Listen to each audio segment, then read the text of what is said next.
It's just preparing. Give it a minute and then we'll start. Yeah, no problem.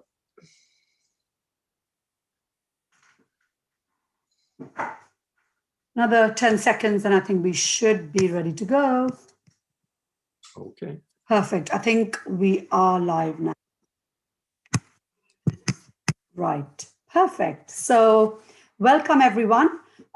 This is our week 3 of a series of 4 live sessions that David Bailey and myself are running. And we're very much bang on 10:30, just a couple of minutes gone past 10:30. And we're very lucky once again to get David Bailey here to share one of his other deals that he's completed over the last few years using the direct-to-vendor success strategy. So welcome, David. Morning, Manny. How are you? Good, thank you. Apart from the manic everywhere, I think you and I are both, a bit manic. So thanks for sparing the time to do this, actually. Yes. And what I'll do is I'll give it over to you now. And if you'd like to share details of your deal 3 for this week, and then we can start taking questions as and when they come in. So looking forward to that. Right, here we go. I'll share my screen. Brilliant. Can you see that? Yes, we can. Fantastic. Okay, brilliant. Well, this is a deal that started off as an end of terrace 3-bed house and ended up being 5 flats, 3 1-beds and 2 2-beds.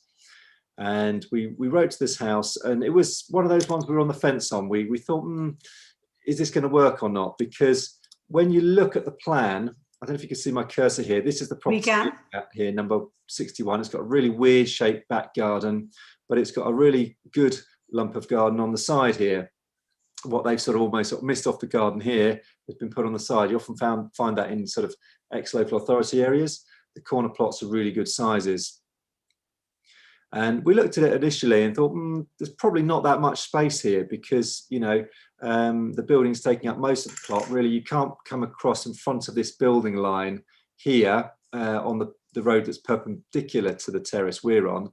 But actually, when you go back to the photograph, obviously a lot of that building mass is actually single-story building. So, actually there was a decent amount of potential on that site to go up another level. And in fact, we ended up going up into the roof space.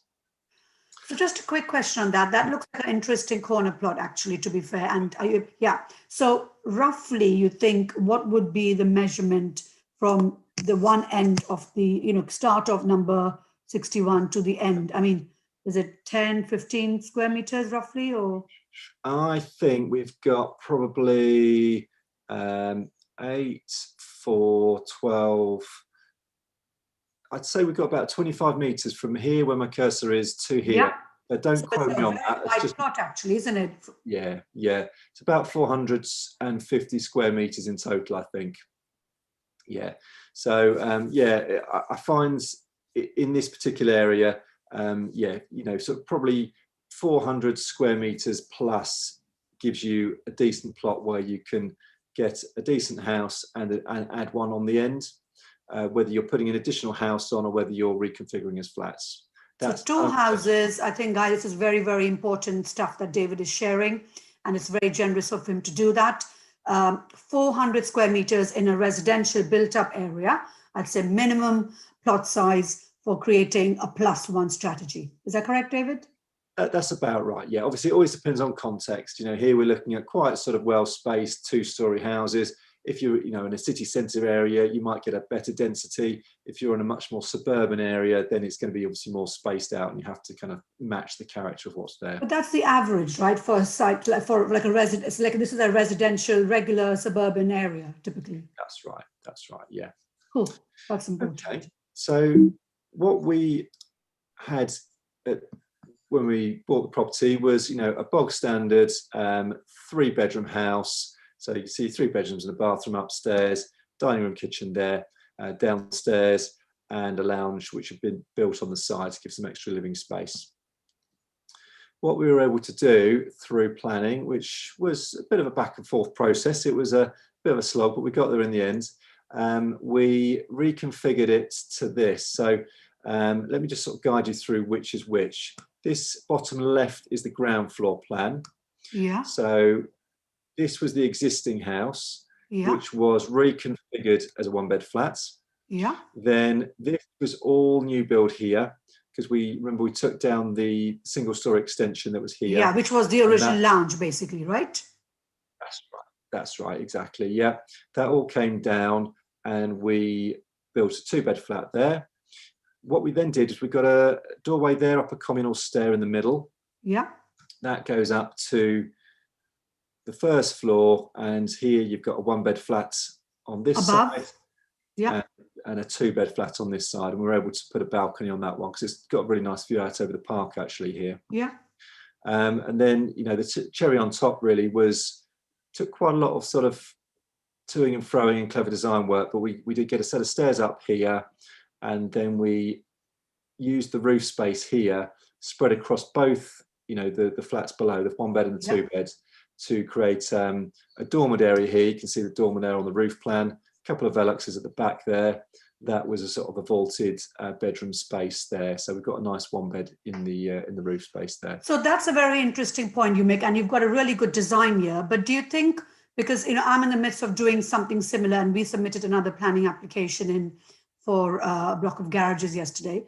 It's toing and froing, isn't it, with the architect on the design, seeing how you can tweak things and maximize the space. Do you find that a useful exercise to do with the architects? Yeah, really, really useful. And most of last year, I had someone sort of working with me sort of one day a week on a number of different schemes. And so, you know, he'd be in the office once a week, and we would just sort of go through how we could optimize each different scheme and take them through planning, tweak the planning as necessary.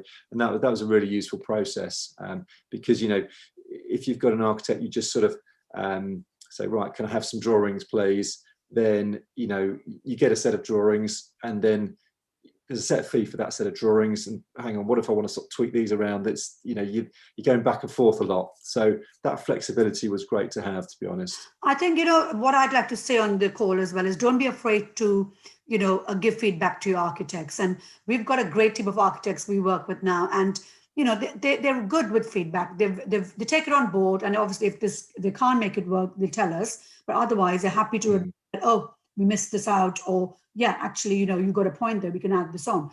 And from a developer's perspective, we are looking to use up every square inch, but not in a bad way. But at the same time, you've got, you know, good size flats. I think. I mean, roughly, what sizes were your 1 and 2 beds? The one beds are 45 square meters. The two beds are 55, round figures. I'll have to look up the exact numbers. Well, they're well above the space standards, because the space standard for a one bed is 37 square meters. So you're well above that. Yeah, we are. You know, and they're very, very comfortable flats, to be honest. Yeah. I mean, it's a great design. So yeah, well done on that design, and especially the flat and the roof. And the beauty is you haven't even gone above the ridge height of all the other houses in the street, presumably. Yeah, part of the reason there was a little bit of toing and froing with the planning is because you obviously wanted to get the principle of this dormer accepted, you know, and it's obviously easier to do that when you are asking to put a dormer on an existing house, because it's permitted development. So there was a bit of a process to get the planning on this one, but it did sort of pay off in the end. You know, as you say, really, as the developer, you're the one who's got to drive the design. You know, you've got all your experts and your team who need to give that advice. But at the end of the day, you know, the architect isn't the one who is having to make the numbers stack up, are they? You know, exactly, and they appreciate that as well, right? Because they know it's a business; it's not a non-occupier. And actually, sorry, if you don't mind going back to the previous slide. Yep. And just touching on the direct to vendor bit. Is this one of your letterings that just went out and they contacted you immediately, or did it take a few rounds of letters to do before they got in touch with you? It did take a couple of letters, yeah. Generally, it's 3 letters, and they came back to me. It was a retiring couple. They weren't retired yet, but they knew they were going to retire soon. They wanted to move away from the area, moving to the seaside, and you know, they got the letter and thought, well, you know, this could really work for us, because we know we've got sort of 18 months to play with. If we can, you know, maximize the value of the house, by getting some planning, that's just a little bit extra that we can spend on the house we move to. You know, Yeah. obviously the numbers So work for me in terms of, so when you agreed the know, price with them, did you offer them slightly over and above the market rate? Was it the market rate or?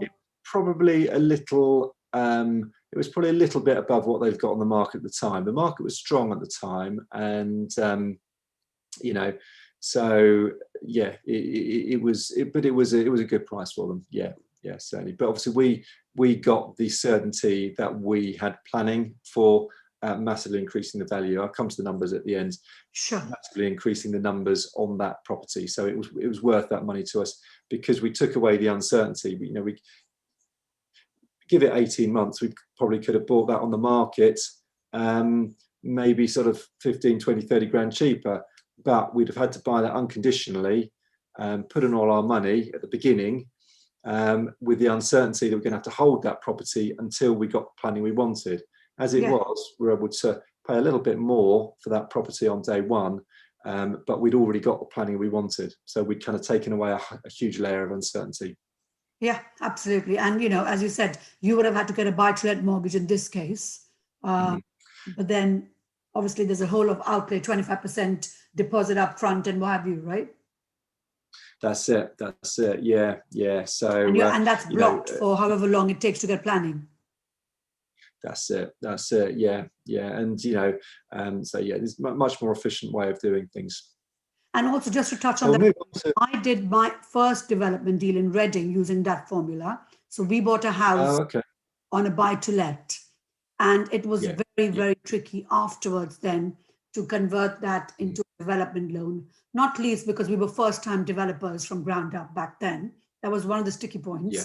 But the other sticking point was also, ideally, banks want you to make the acquisition, you know, and then they're happy to fund 100% of the development. So not only they have to fund, we had to pay off obviously the mortgage on that, which is 75%, and then they have to fund the 100% development. So it ended up being a huge, a big loan, basically, really.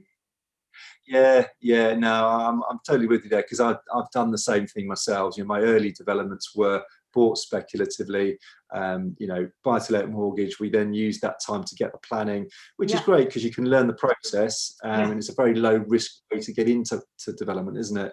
But then you're into tenants and you have to coordinate the tenants, and, you know, you don't want to kick out a good tenant. And, we did all of that. We kicked out the tenant in advance, and then we realized that the funding hasn't come through for another 6 months, and we had to get temporary tenants. We've done all of that, David. It's just a nightmare, isn't it? Yeah. It is, isn't it? If you can get all your ducks lined up so you can buy the property, you've got the planning you need, you've got the development finance you need in place, you can go on day one, it does make life an awful lot easier. But yeah, perfect. It's not straightforward. You've got to learn the whole process and but it's not that difficult either, because I've only just started doing this a few months ago, you know, learning it through yourselves and other people. And it's not, I mean, I'm not an IT or process driven person inherently. I can learn it. I'm from IT background, but it's not my, you know, strength, you know, as it were, I've picked it up. So I don't think it's that tricky, but it's a persistence of just doing it. Yeah, it's just knowing the right steps to do in the right time, basically. Yeah, absolutely. So, right, shall I show some pictures of the works in progress? Yes, please. So there we go. Bottom left here, we can see, you know, we've taken the single story extension down there. You can see the existing footings there. Yeah. Then you can see the walls foundation, coming up. That's right. That's going to be the new 2-bed flat that we're building on the end there. That's sort of coming up to sort of joist level, coming up to the second story joist level here. Yeah. And the then steels. Yeah. Maze of steels and stud work and all that sort of thing, before it's all sort of tidied up and plasterboarded and plastered. Fantastic. You can see obviously the dormer going on the back. And how long well. did it take you to do the build? So we started in March and we were tenanted by December. You were tenanted by December. Oh, okay. So by November you must have completed the build? Yeah, it was more or less finished by sort of mid-November, early December. We were sort of 9 months. kind of doing finishing patches, and yeah. That's really thereabouts. good. Yeah, no, it was a good build. No significant hold-ups, the odd hiccup here and there, but no significant hold-ups, which was good. So Fantastic. yeah, a couple more bits of the Planning, construction then you process could. coming up. Sorry, quick question, Sorry, David. carry on. Once you secured the planning, did you secure it straight away for the 5 flats, or you had to go back and forth to the planning council, to the council as well? Back and forth a little bit, yes. We went back and forth because we originally got a planning for an additional house on the ends to get the envelope of the new build agreed without saying it straight away, right, we want to go for 5 flats here. We want to get the envelope agreed, and the principle of the dormer on the back agreed, and then we went back with subsequent applications to convert and reconfigure to 5 flats. Oh, that's interesting. So, so first you got the principle of development agreed, and then so you had to pay 2 lots of planning fees, but it was well worth it, right? Yeah, that was the downside. No, but it's not a lot in the whole scheme of things. What is it? It's gone up to, I think, 450 or something now. What was it back then? Yeah, well, originally we'd have paid for just the additional house, so sort of 450, and then we'd have paid for 5 flats. 5 times 450, just 2.5 grand. Yeah. Not, I mean, for a development of this size, I don't think it's a lot of money. It's a huge uplift from the 1 dwelling to the 5 flats, right? So yeah, absolutely. Yeah, it's certainly. Shall we acknowledge some people who are on the call? Actually, we've got a few questions coming. Shall we take those and then move on to the next few slides? So Wasim, thank you very much for joining us today. Much appreciated. So the first question is, interesting talk. He's doing a similar deal right now, exchanging with 5% deposit and delayed completion to 4 to 6 months. And the finance agreement you are talking about, how would you arrange it differently based on what you have learned? Please elaborate.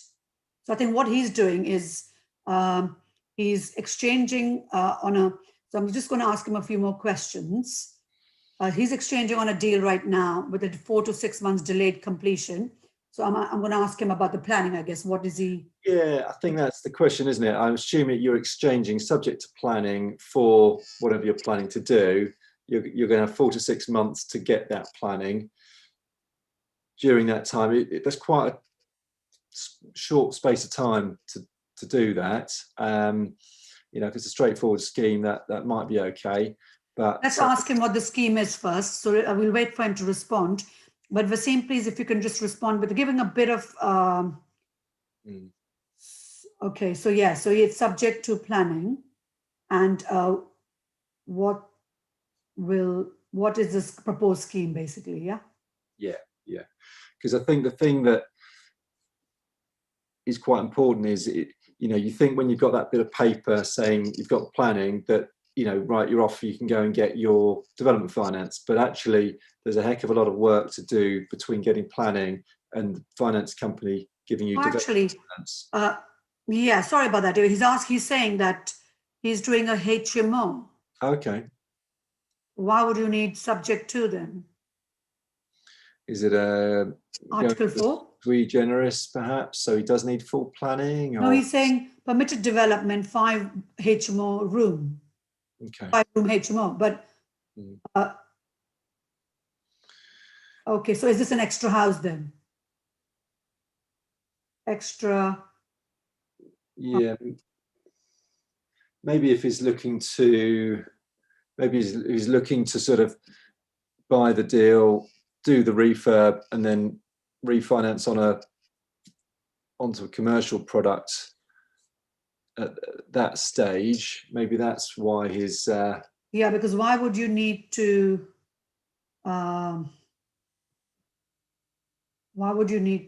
have subject to? Yeah, this kind of type of scheme works really, really well when you need that planning and you need some time to organise. Why do you need planning though, right? Why do you need planning for?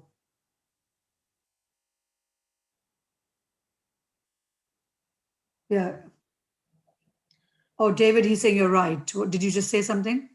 Yeah, I was just saying that this type of deal works really, really well when you need full planning, and also you need to negotiate into your contract the time once you've got planning to also get your detailed design work done. So detailed design work being, your building regs drawings, your structural drawings, because if you're then going to draw down to buy the site with development finance, the development finance company will want all that detail agreed ahead of actually buying the site. You can add some value by adding planning and you perhaps buy on bridging, but there's quite a lot more information that a lender will want if you're going to buy with development finance, which I think is the best way to maximize your leverage. So are you saying that he doesn't have, it's just to convert the existing house into HMO, but there's no additional footprint that he's creating? Yeah, if there's no additional footprint and he's purely, just dealing with PD, then he may be able to agree with the vendor to do a delayed completion, do the refurb works, and then complete onto commercial finance on the basis that he's added value by creating that HMO. Right. Okay. So let's go back to his question then. In that case, he said the finance arrangement you're talking about, how would you arrange it differently based on what you have learned? And another comment below that is, you will not do buy-to-let then development loan, ? Please elaborate and sequential flow on the deal structuring. Well, you could buy on a buy-to-let loan and and use that time, tenant the property if it's a nice condition or a lettable condition, tenant the property, and then use that time to get the planning.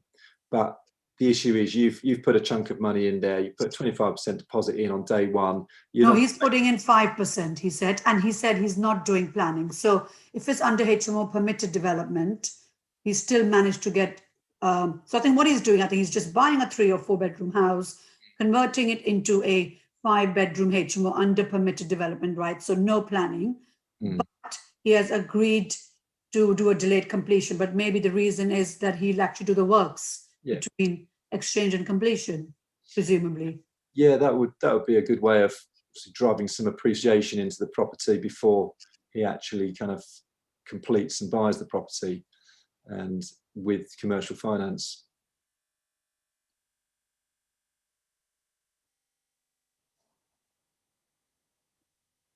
I think what he's trying to ask is, I think, isn't it what we've already covered about the finance, that we already said that we wouldn't do the buy-to-let, that the buy-to-let loan, get the planning after you bought it. We would do it the other way around, like how we are suggesting in our... It's a low-risk way, I think, to get into development, but it does take time and it ties up money, and as you and I know, you've only got a defined pot of money, and when you tie up pots of that money or chunks of that money, you can't do a different deal. If you can secure a property with the minimal amount of money on day one, and then not have to put in a huge amount of money until you actually complete and buy that property, then you're just able to do more deals. It's as simple as that. Yeah. Okay. Yes, he's agreed that he's doing the work between exchange and completion, and presumably he's going to get the rest of the loan maybe on the uplifted value. Yeah. Maybe he's put his cash in, not agree to actual finance with the bank yet, but get it done at the uplifted value, which is what I think he's suggesting. Okay. Wasim, feel free to articulate your question again if we haven't answered it. But also thank you for sharing your information through as well. Shall we go back, and we'll wait for Wasim's further questions if he's got any other further ones. But going back to your... let me flick through some extra, some extra photos of the end result. Oh, nice. So really nice. The property, bedrooms, obviously kitchen, diners. This bottom left photo here is the one in the roof there. Really nice sort of living space.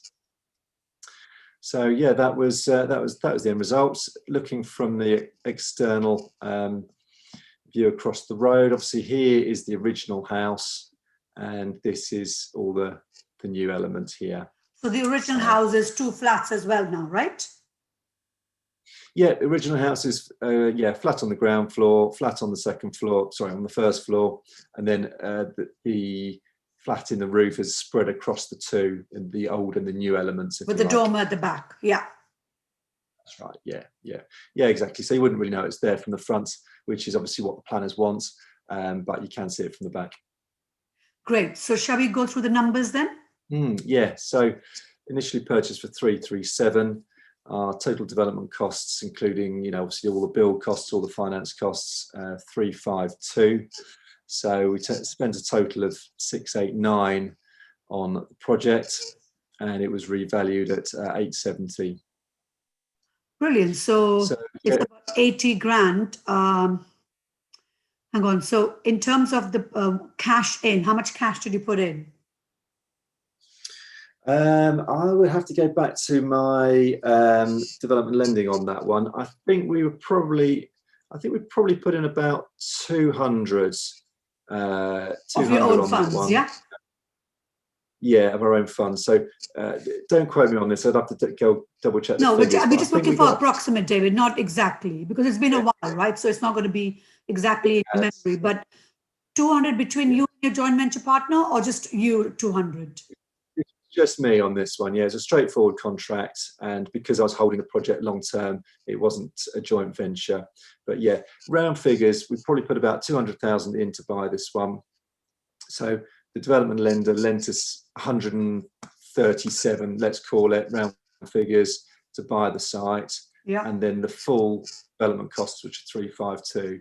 So we were basically putting 200,000 in. We made sort of 181 profit on that. So it's so you almost doubled your money. You put in 200,000, you took away 181, plus you have a property at the end of it as well, with the income that you're going to generate every single month. Yeah. So they rent really well. They're great little sort of cash flowing flats. Probably from end to end, in terms of when we bought the property to when we refinanced it, it might even have been just under a year. So yeah, it was. I'd say, 100% return on cost from that point of view, because it's less than a year. Yeah, there or thereabouts. 100% return on capital invested. That's ROCE, and also plus 5 flats. Yeah, 5 flats. Yeah, long term. Yeah, and a good healthy profit on GDV. Yeah, just over 20%. So the classic definition is no money down then, or no money left in the deal rather than no money down, no money left in. Yeah, that's right. Yeah, which as you and I know, means you just can move your sort of property investment on faster. You can move your money on to the next deal.